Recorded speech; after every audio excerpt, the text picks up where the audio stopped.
समाज में हर कोई अपने प्रभाव को बढ़ने या घटने को लेकर सजग सावधान रहता है। जाने अनजाने हर कोई सोच में रहता है कि मेरा प्रभाव कायम रहे, मैं जो कहूँ वही बात मानी जाए, मेरा हर कथन और हर बात हर हाल में मानी जाए और मेरा प्रभाव हमेशा ऐसा ही बना रहे। और ऐसी ही सोच हर एक में पाई जाती है। जाने अनजाने आप भी इस सोच के शिकार होंगे। आखिर में ये प्रभाव है क्या? प्रभावशाली होने की सोच क्या होती है? जिस क्षण से हम अपने प्रभाव की फिक्र करने लगते हैं, वहीं से हम अपनी बातों को लेकर अकड़ और अड़ियल के शिकार हो जाते हैं। हमें अभाव ही नहीं होता और हम प्रभाव के भाव से ग्रस्त हो जाते हैं। फिर जो भी हमारी बात नहीं मानता और हमसे तर्क वितर्क करता है, उसके सरल शब्दों को भी हम अपनी सत्ता के लिए चुनौती के रूप में स्वीकार कर लेते हैं और वो हमें शत्रु की भांति दिखाई देने लगता है और हम उसे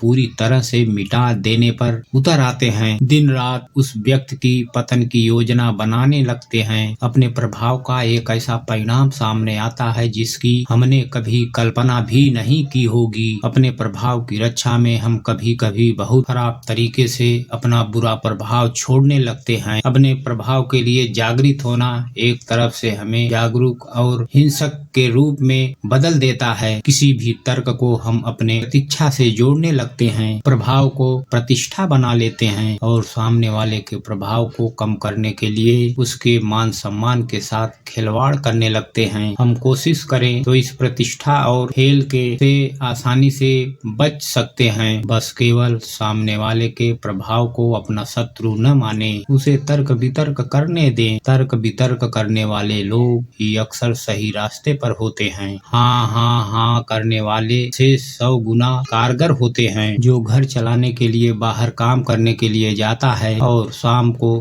थक हार कर घर लौटता है तो सोचकर कि घर चलकर थोड़ा सुकून की सांस लेगा, घर पहुंचता है तो देखता है उसकी माँ और उसकी पत्नी आपस में झगड़ रहे होते हैं। पत्नी माँ की नहीं सुनती, माँ बेटे की नहीं सुनती, कोई भी किसी का सुनने के लिए तैयार ही नहीं रहता। इसी बीच बेचारा वह आदमी घुट घुट कर जीवन बिताने लगता है। ऐसे में वो आदमी सुख का सांस ले भी तो कैसे? क्या ये घर के कलेश कभी खत्म नहीं होंगे? इसी समस्या से ग्रस्त एक आदमी ने बुद्ध से इसकी वजह पूछी थी। फिर इस पर बुद्ध ने क्या कहा था, आइए इसे कहानी के माध्यम से जानते हैं। एक बार महात्मा गौतम बुद्ध से एक व्यक्ति ने पूछा, हे बुद्ध, परिवार में झगड़े क्यों होते हैं? क्या सब शांति से मिलजुल कर प्रेम से नहीं रह सकते? इस पर बुद्ध मुस्कुराए और कहने लगे, देखो, संसार इसी का नाम है। यहाँ जो होता है दिखाई नहीं देता और जो दिखाई नहीं देता वो होता है। देखा जाए तो सबसे ज्यादा प्रेम की बातें तुम्हें इसी संसार में मिलेंगी, लेकिन वास्तव में कोई किसी से प्रेम करता ही नहीं। अगर आप किसी से प्रेम करते होंगे तो ये सोचते होंगे कि हो सकता है आप थोड़े चौंक जाएं। प्रेम एक ऐसी चीज है जो हमें शांति प्रदान करती है, लेकिन सच बताना, क्या आपके घर परिवार में शांति है? बुद्ध आगे कहते हैं कि चलो इसको अच्छी तरह से समझाने के लिए एक कहानी बताते हैं। बहुत समय पहले एक राज्य में एक परिवार के घर में बहुत अशांति थी। उस व्यक्ति, पत्नी और माँ हमेशा आपस में लड़ती रहती थी। रोज उन दोनों के बीच कहासुनी होती रहती थी और दूसरी तरफ वह व्यक्ति उन दोनों की झगड़ों को देख देख कर पागल हो रहा था। वह व्यक्ति किसी भी कीमत पर घर में शांति चाहता था, इसीलिए उसने अपने पत्नी को समझाया, लेकिन पत्नी उसके बात का गलत मतलब निकाल कर उसी से लड़ने लग गई। फिर उस व्यक्ति ने परेशान होकर अपने माँ को समझाने की कोशिश की तो माँ को लगने लगा कि मेरा बेटा अब शादी के बाद बदल चुका है और यह मेरे हाथ से निकलता जा रहा है। ये बात को लेकर माँ और बेटे में झगड़े हुए। अब वह व्यक्ति जो घर परिवार में सुकून चाहता था, इसलिए उसने दूसरे उपाय ढूंढना शुरू किया। इसी बीच किसी मित्र ने उसे बताया कि ऊंचे पहाड़ की चोटी पर एक तांत्रिक बाबा रहते हैं, वो तुम्हारी सब समस्या का समाधान कर देंगे। वो व्यक्ति उस तांत्रिक बाबा के पास पहुंचा। वहां पहुंचकर उसने क्या देखा कि उसकी पत्नी उस गुफा से बाहर निकल रही है और उसके हाथ में कुछ था जिसे वो छुपाकर ले जा रही थी। वह व्यक्ति अपनी पत्नी को वहां देखकर बहुत आश्चर्यचकित हो गया। उससे पहले कि और वह कुछ सोच पाता, इसके बाद उसने अपनी माँ को भी छुपते छुपाते उस गुफा के अंदर जाते देखा और वह भी कुछ देर बाद हाथ में कुछ लिए वहां से निकल गई। पत्नी और माँ के जाने के बाद वह व्यक्ति गुफा के अंदर गया। वहां पर एक तांत्रिक बाबा बैठे हुए थे। तांत्रिक बाबा को देखते हुए उस व्यक्ति ने निराश मन से उस बाबा से कहा, बाबा मैं बहुत परेशान हूँ। इससे पहले कि वह तांत्रिक बाबा को अपनी समस्या बताता, इससे पहले कि वह तांत्रिक को विस्तार में अपनी समस्या बताता, बाबा ने हाथ से इशारा किया और कहने लगे, रुक जा, मुझे सब पता है कि तुम बिल्कुल खुश नहीं हो। तू अंदर से टूट चुका है। तेरे घर परिवार में तेरी कोई भी बात कोई नहीं मानता और तेरी आर्थिक स्थिति भी कमजोर है। बाकी सब तो बहुत सुखी हैं, लेकिन तेरे ही घर में सुख शांति नहीं है। यह कहकर बाबा उस व्यक्ति से पूछते हैं, क्या मैंने सही कहा? बाबा के मुख से यह बात सुनते ही उस व्यक्ति ने रोते हुए बाबा के चरण पकड़ लिए और कहने लगा, बाबा की जय हो, बाबा की जय हो। और वह फिर अपने दोनों हाथों को जोड़कर बाबा से कहने लगा, केवल आप ही मेरी समस्या का समाधान कर सकते हैं। उस तांत्रिक बाबा ने थोड़ी सी राख उठाई और उसे दे दिया। ये लो, इसे अपने परिवार वालों को भोजन या पानी में मिलाकर पिला देना, फिर देखना सब कुछ एकदम से ठीक हो जाएगा। फिर से तुम्हारे जीवन में सुख शांति और खुशियाँ वापस लौट आएंगी। सब कुछ नियंत्रण में होगा। व्यक्ति बोला, बाबा की जय हो, बाबा की जय हो। ये नारा लगाते हुए वो गुफा के बाहर निकल ही रहा था। बाबा ने उसे पीछे से आवाज दी, बेटा देखो, कुछ पाने के लिए कुछ त्याग करना पड़ता है। देखो बाहर एक दान पात्र रखा हुआ है। जितना ज्यादा दान करोगे उतना ही तुम्हारी कामना पूरी होगी। व्यक्ति ने कहा, बाबा मैं समझ गया। उस व्यक्ति ने बाहर रखे हुए दान पात्र में अपनी जेब का सारा पैसा उसमें डाल दिया और हाथ में वह राख दबाकर घर वापस लौट गया। आज उसके घर में सब बहुत खुश थे।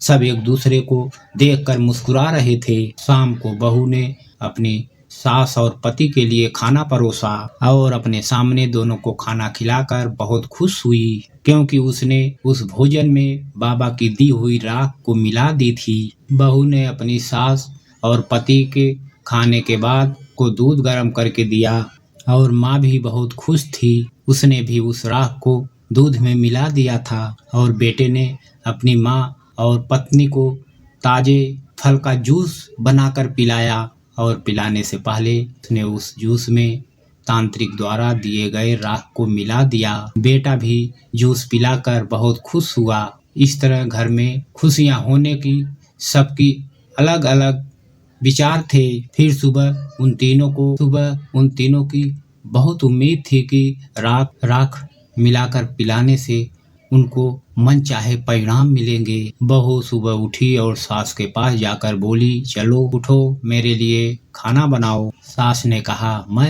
मैं तेरे लिए खाना बनाऊं? मैं तेरे लिए खाना क्यों बनाएंगी? तू बना मेरे लिए खाना। दूसरी तरफ से बेटा आया और कहने लगा, मैं काम पे जा रहा हूँ, तुम मेरे लिए खाना बना दो। उसकी पत्नी ने कहा, आज मैं नहीं, माँ खाना बनाएगी। माँ ने कहा, देखो बेटा, ये बहू क्या कह रही है, मैं खाना बनाऊं? इस तरह तीनों में फिर से वाद विवाद होने लगा और बात बढ़ने लगी और फिर वही हुआ जो रोज हो रहा था।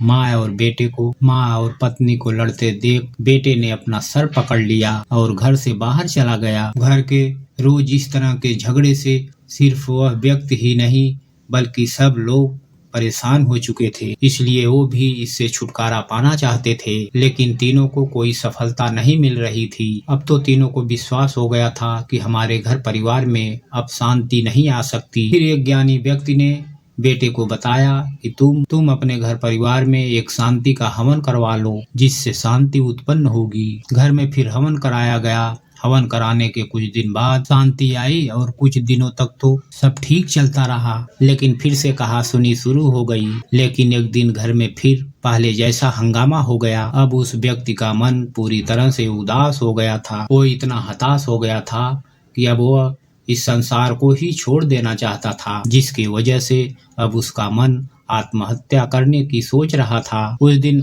आत्महत्या करने के इरादे से वह व्यक्ति घर से निकला। रास्ते में उसने एक गुरु का आश्रम देखा और वह आश्रम पहुंचकर गुरु को अपनी सारी समस्या बताई। गुरु ने उससे कहा, इसमें आत्महत्या जैसा करने की तो कोई बात ही नहीं है, यही तो संसार है। अगर तुम इस संसार में हो तो इसे जियो, इससे भागो मत। जो मैं तुमसे कहूँगा वैसा तुम अपनी पत्नी और माँ से कहना, फिर देखना सब ठीक हो जाएगा। फिर गुरु ने उस व्यक्ति को कुछ बताया और वह व्यक्ति फिर अपने घर चला गया। उसने अपने पत्नी से कहा, एक गांव के बाहर एक गुरु का आश्रम है। मैंने सुना है कि उनके पास जो भी जाता है वो उनकी सारी समस्या की समाधान कर देते हैं और बदले में कुछ मांगते भी नहीं हैं। पति की बात सुनकर पत्नी ने गुस्से से कहा कि तुम मुझे ये सब क्यों बता रहे हो? मुझे इन सब में कोई दिलचस्पी नहीं है। उस आदमी ने फिर अपनी माँ से कहा कि एक महान गुरुजी हैं इस गांव के बाहर, उनसे जो भी मांगो सब पूरा हो जाता है। मैंने खुद देखा है। माँ ने कहा, तुम मुझे ये सब क्यों बता रहे हो? तुम जाओ उनके पास और अपनी मनोकामना करो पूरी। अगले दिन वह व्यक्ति निराश होकर उसी गुरु के आश्रम में पहुंचा। वहां पहुंचकर उसने देखा कि गुरु के आश्रम से उसकी पत्नी बाहर निकल रही है। कुछ देर बाद उसकी माँ भी आश्रम में गई और बाहर निकल रही थी। दोनों के जाने के बाद व्यक्ति ने गुरु से कहा, गुरुदेव, कल जब मैं उन्हें बताया था तो वो दोनों मना कर रहे थे और आज वो खुद ही यहाँ पहुँच आई। गुरु ने कहा, लालच सबको खींचता है और ऐसा लालच जो चमत्कार से जुड़ा हो उससे तो व्यक्ति तुरंत खींचा चला आता है। अब जाओ और देखो तुम्हारे घर में सब ठीक होगा। अगर किसी का झगड़ा हो भी तो किसी का पक्ष मत लेना। वह व्यक्ति घर गया और सुबह होने का इंतजार करने लगा। सुबह उठकर उसने देखा कि उसकी पत्नी उठकर खाना बना रही है और उसकी माँ बहू को खाना बनाने में मदद कर रही है। दोनों आपस में बहुत खुश हैं। उस व्यक्ति ने भोजन किया, लेकिन उसे यह सब देखकर अपनी आंखों पर विश्वास नहीं हो रहा था। उसे ऐसा लग रहा था मानो कोई चमत्कार हो गया हो। पत्नी ने सास के पैर दबाए और सास ने थोड़ी देर बाद पैर दबाने से मना कर दिया। उसके घर का माहौल अब पूरी तरह से बदल गया था। धीरे धीरे समय बीतने लगा। घर में कुछ छोटे मोटे झगड़े होते थे, लेकिन वो भी प्रेम से सुलझ जाते थे। वह व्यक्ति उस दिन का इंतजार करने लगा जिस दिन उसके घर में पहले जैसा माहौल होगा, लेकिन वो दिन कभी आया ही नहीं। 1 साल बीत गया। इस बीच परिवार में कई मुश्किलें आई, लेकिन तीनों ने मिलकर उसे सुलझा लिया। अब वो तीनों एक दूसरे के हिम्मत बन गए थे। 1 वर्ष बीतने के बाद वह व्यक्ति उस गुरु जी के पास वापस गया। गुरुदेव, 1 वर्ष पहले मैं आपके पास आया था। तब आपने मेरी पत्नी और माँ से कुछ कहा था। मुझे यह तो नहीं पता कि आपने क्या कहा था। तब से लेकर आज तक वे दोनों माँ और बेटी की तरह रहने लग गई हैं।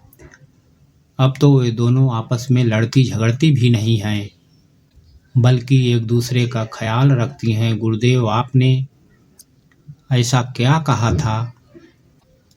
गुरुदेव ने कहा, इस संसार का नियम है, यहाँ कोई प्रेम नहीं करता। प्रेम के नाम पर सब कुछ करते हैं, लेकिन प्रेम ही नहीं करते। तुम देखते होंगे 2 देश आपस में लड़ते हैं और 2 राजा आपस में लड़ते हैं और 2 जाति आपस में लड़ते हैं और 2 धर्म आपस में लड़ते हैं, और ऐसा हमेशा से होता ही आ रहा है और आगे भी ऐसा होता रहेगा, क्योंकि इसकी जड़ परिवार है।